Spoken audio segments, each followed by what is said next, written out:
Bay Reserve will not allow us to stop if anything should fall overboard. Now I do have a quick suggestion for anyone on board who might have brought a camera.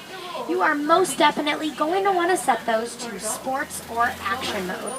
As you can already tell, it does get a little bit bumpy out there on the reserve, and unfortunately I cannot stop for every animal, and when I do it will only be for a brief amount of time. So once again, sports or action mode is going to give you all the best picture possible.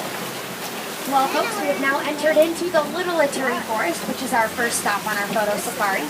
And I must warn you that the animals here blend in with their backgrounds. So please be on the lookout for any movement whatsoever. Also, if you do look just above you on the canopy, you'll see an animal spotting guide. And that can be used to help you identify any of the animals that we might see out here. Now, I can't promise we'll see them all, but we do usually get pretty lucky. Alright folks, we are now approaching the watering hole. Oh, if you look way up on that hill to our left, you'll see a black rhino walking along. It kind of went behind those trees there, so let's see maybe if we can find another one up ahead. Oh, yes, there is another one. If you look on our left along the rock wall, you see another black rhino. Now, folks, this is an extremely rare sighting because there are less than 5,000 black rhinos left in the entire world today. All right, folks. If you look up ahead of us on our right-hand side, you'll see two different animals. Now, the orangish-brown animal with white stripes is known as a bongo. The bongo has the nickname of the ghost of the forest, and that's because they're a very shy animal that's typically pretty hard to spot. Now, that lighter brown animal with the white stripes we saw back there are a few more up ahead, one on our left as well as on our right, and these are the greater kudu. Now, all three of these happen to be females, and we can tell because the females have no horns, while the males will. Folks, over on our left-hand side, along the bushes there by the bamboo, you'll see a black and white bird known as the saddle-billed stork. Now, the saddle-billed stork gets its name from the yellow on its bill, which looks like a saddle. It's also known as the tallest stork in all of Africa, and they can grow to stand up to 5 feet tall. Well, folks, we're now entering into the Safi River area, so be on the lookout for some hippos.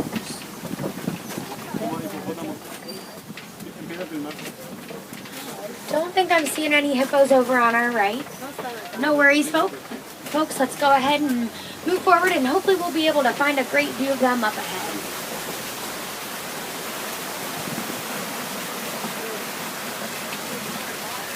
Now, the grayish-white bird you see over on the island to our left is known as the pink-backed pelican.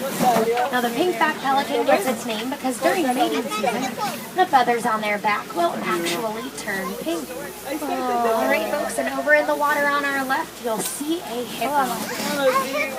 Now, hippos travel in groups called floats, and while they're excellent swimmers, they prefer to walk along the bottom if they can touch.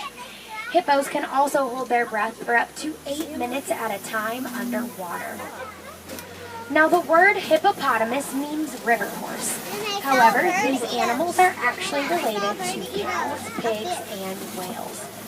Well, everyone, this bridge up ahead looks a little rickety, so just a reminder to remain seated and do not lean over the vehicle edges, because if you do, you might be swimming with those Nile crocodiles on our left. Now, the Nile crocodile can exert 2,000 pounds of pressure per square inch with their jaw.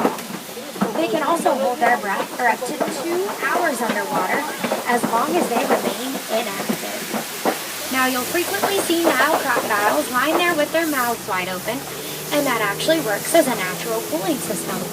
They can also live to be up to 80 years old.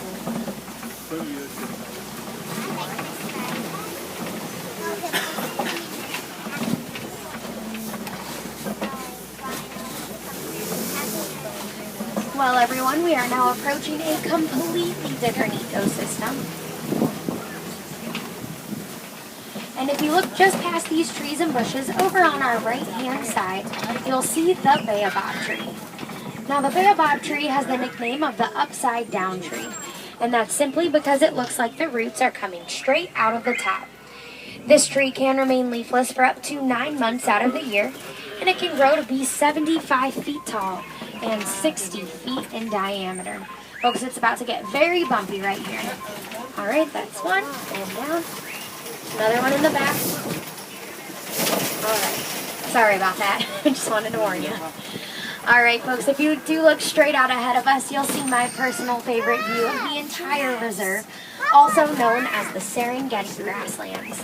Now, the Serengeti grasslands will stretch for hundreds of miles across East Africa, and they're also home to some of the more famous animals that we might get a chance to see, like lions and elephants. Now, this is also known as the wild Africa that we're all working so hard to protect today. Well, folks, as you already see, you'll see the giraffes up ahead. Now, we will be able to get a little bit closer to them, so just be sure to have your cameras out and ready to go. Now, I'm going to let you all in on a little secret about how the savannah is shaped.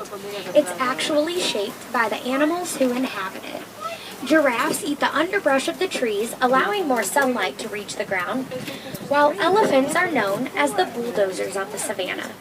Elephants will push down trees in order to eat better, but this also allows for the grasses to spread. Now, zebras and large antelope will mow down the grasses, while warthogs and other smaller animals like to trim along the edges. All right, folks, it does look like we're going to be able to get excellent views of the giraffes up ahead. Now, I'm sure you're pretty curious as to what these large orangish-brown mounds are to our left and right up ahead of us, and these are